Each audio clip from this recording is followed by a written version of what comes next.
Okay, so the first batch of bread has now doubled in size, and now it is time to move on to the next step. So I will set us up and we shall begin that. All right, so first thing we're gonna do, we're gonna take our flour, wash your hands first, obviously, make sure your hands are dry, and you're gonna take your fist and dunk it in your flour. And what you want to do is you just want to get a thin coating of flour all over your fist so that the dough doesn't stick to you. Because what you want to do is we're going to gently punch is the word that I use, but it's more of a push to push out any air pockets. So we're going to gently push down, and you can feel the air pockets. And so that leaves a crater. So you're going to then fold gently from the outside to the middle all around, very gently. And this pushes out any remaining air pockets. So the flour, the bread dough is now a little sticky. So you're gonna wanna take some flour, generously sprinkle it on your counter. You will need a rolling pin for this. I like a heavy marble rolling pin. If you don't use a marble one, if you're using a wood one, make sure you flour your wood one really heavily so it doesn't stick inside the wood grains. Plastic ones are okay, but they're not as heavy, so you don't get as good of a press. I really like a marble one. They're not that expensive. You can get them on Amazon. So you're gonna take your dough, and just like we did before, use your claw and pull it off the wall just to kind of separate it. And then once you've separated a little bit, you just take it and just flip it directly onto the counter. Now, this is the surface that we want to keep track of. So I had mine on top of my oven, so it's a little bit sweaty. So I take a little bit of flour and just rub everything down. And it's really wide right now, so we want to consolidate it like we did before. So again, just flouring up my hands. So push your hands in and twist. So all I'm doing here is just tightening up our ball of dough so that it's easier to work with, okay? Now this recipe, as I've mentioned, is a 4-loaf recipe, which is great because of how much bread it gives you, and also because in this step, it's very easy that it's a 4-loaf instead of a 3-loaf. Because if you imagine, if you had to cut this into thirds, what a nightmare it would be. So what we want to do is we want to cut this into quarters. I like using a bread knife with a nice serrated edge. If you use a regular just butcher's knife, you'll just kind of squish it. So you want to cut it into quarters by sawing it. So you just take it and you just kind of saw it across, and it will, in a very satisfying way, peel apart. Now what you want to do is you want to keep track of this outside edge and this outside edge, because it's nice and smooth. That is going to end up being the surface of the top surface of our loaves of bread. So separate those a little bit. We're going to cut this one in half. Nice sawing action. Same thing over here.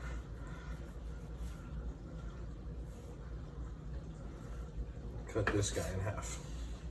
So you take your 4 guys and keep track of which side is which. So again, as you look, that is a nice smooth surface. If I flip it over, this is the inside. So this smooth surface, make sure you keep track of that, because that's going to end up being the top of your loaf of bread. So I'm going to take one of my quarters, take a little more flour, spread it out. So this section that I was describing as being the top of your loaf, you're going to take this section and put it down on your counter like this. Okay?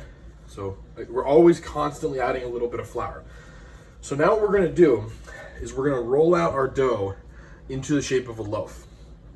And the technique that Dad came up with is very different than what you'll see, but it enables you to get a very consistent shaped bread, and it also creates an opportunity for you to do some special stuff with your bread if you want. So what you're going to do is kind of get it into a flat-ish rectangle, and you want to roll it out into a rectangle. Again, this is not an exact, this many inches, this far, this long, yada yada, but in this neighborhood of maybe 18 inches long and 12 inches wide or so. And now what we want to do is in this section right here in the middle where I'm sprinkling this flour. I'm doing that just for visual purposes. You don't need to do that. Right in this middle section, we want to use our rolling pin to create a low spot.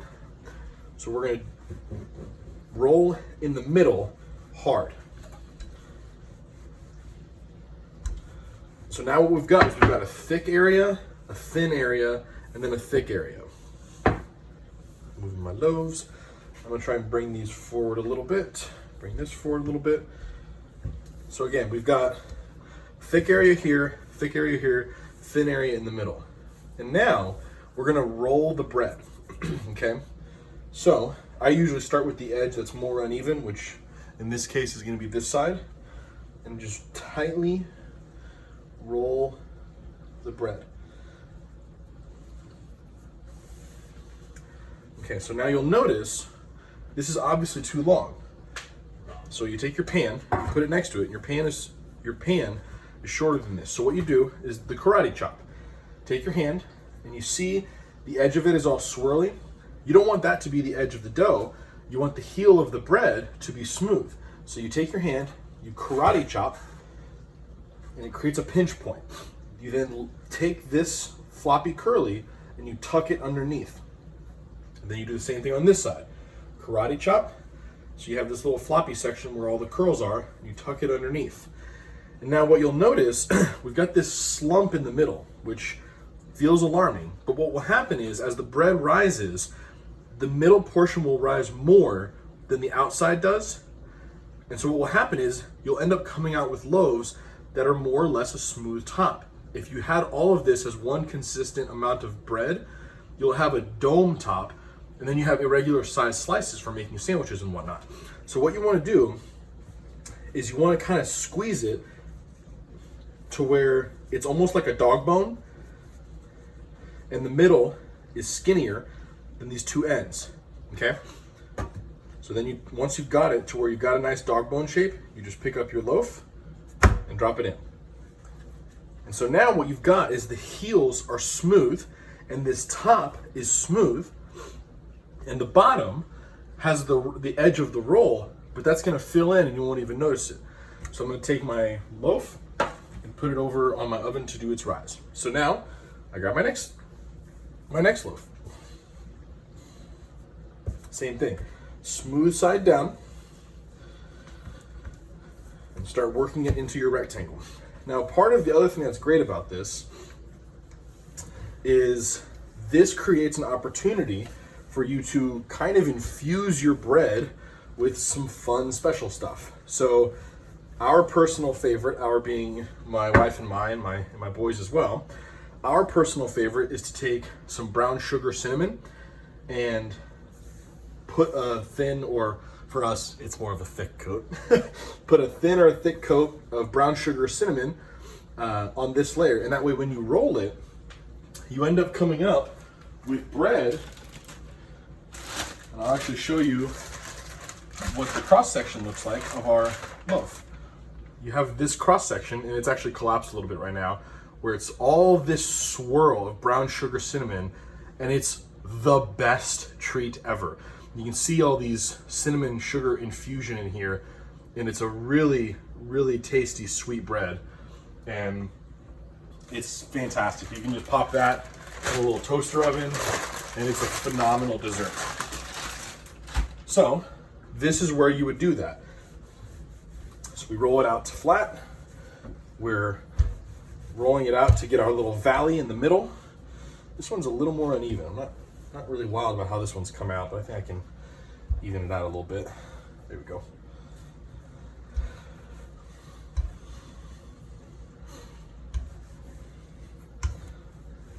I mean, I've made dozens and dozens of loaves, and even I sometimes get a little squirreled up with some of this stuff.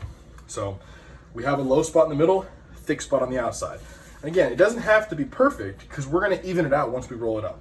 So I'm gonna go ahead and roll this up. This one's definitely gonna be uneven. I'm gonna have to do a little work on it, but that's okay. So I roll this guy up. I like to bring my pan right next to it so I can have a good perspective of where to do the karate chop. So this one, you can see this spiral is pretty uneven. You wanna chop it upstream towards the middle of the swirl. That way, this edge is nice and smooth. That's the purpose of the karate chop step. So again, chop, tuck. So this one's a little bit squat, so I'm gonna have to kind of squeeze out the middle a little bit more than I did on the other one to really get that dog bone shape that I'm looking for. And you're kind of just squeezing, working the dough around. And I'm telling you, it looks really strange when you're doing this, but when you bake it, it will help the bread to come out as an even flat top, which is aesthetically nice and practically nice for making sandwiches and whatnot. So this is the last step to infuse it with flour. So if you're finding your dough is still dry, this is your last chance to get it to the right amount of wetness, or to the right amount of, sorry, if your dough is too sticky, excuse me, this is your last chance to get it to the right amount of dryness so that it will bake properly. Because if it is too, if it's too wet, it can collapse.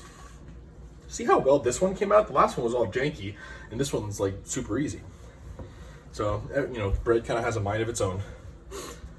So another thing that I've done before with this step, instead of using brown sugar cinnamon, one time I took some olive oil and some Italian seasoning, which had some rosemary and some thyme and garlic powder and a whole bunch of stuff, and I seasoned it all in here, and that was really good bread for having a piece of bread with some pasta. That was a really nice thing. We don't use that as much, so we don't usually do that, but that's a fun little special thing. But there's plenty of things you could do with it if you wanted. So do our karate chop, tuck it under. The other thing that the karate chop does is it gives you a higher density of dough at the ends, which is what you want. You want more dough at the edge so that it will bake evenly. And the karate chop helps in balance out having more dough near the heel rather than the middle. So again, as a reminder, these pans are already greased. I greased all these pans during the first rise, which is what you want to do. So you'll notice with my marble roller, I haven't had to sprinkle any flour on it at all. So with a wood roller or a plastic roller, you need to keep your roller very well floured or it's going to be sticking constantly. With a marble one, it's not a very porous surface at all. So it's less of a hassle, which is another reason why I like a marble roller. And this is a flat one. It's not curved. The curved ones, I believe, are a French style roller. And they're valuable in their own right, but for this, I recommend a flat roller. If you don't have one though, you can make do with a French one. You just have to, maybe finagle it a little bit more. So again, if you wanted to, this is where you put your brown sugar cinnamon, or maybe rub a little oil and some garlic seasoning, some Italian seasoning. If you wanted to do like a cinnamon loaf, you could even, or like a oatmeal, not oatmeal, what the heck, raisin loaf. If you want to put some raisins in here, you could. I don't know why you want to ruin this bread with raisins, but you could. And then once you're ready to go, roll this guy up. Bring our pan alongside it. And so here you can see how far this spiral went down. So I'm still going to be chopping towards the middle of it, which is going to make for a very big chop. Maybe too big of one, but that's part of the process. So, but what ends up happening is when this thing rises, it all will kind of mush together anyway. And so it'll all average out once it does its second rise. So we're going to plop it in these pans. And I always try and get them nice and even so that there's not the tuck under isn't flopped to the side. Get them here nice and set in your pans, and then you're going to let them set aside in your warm area again, and you're going to let them rise a second time for however long it takes for them to double in size. Usually the second rise is faster than the first, so if your first rise took you an hour and a half or 2 hours, this one will probably take you 1 hour.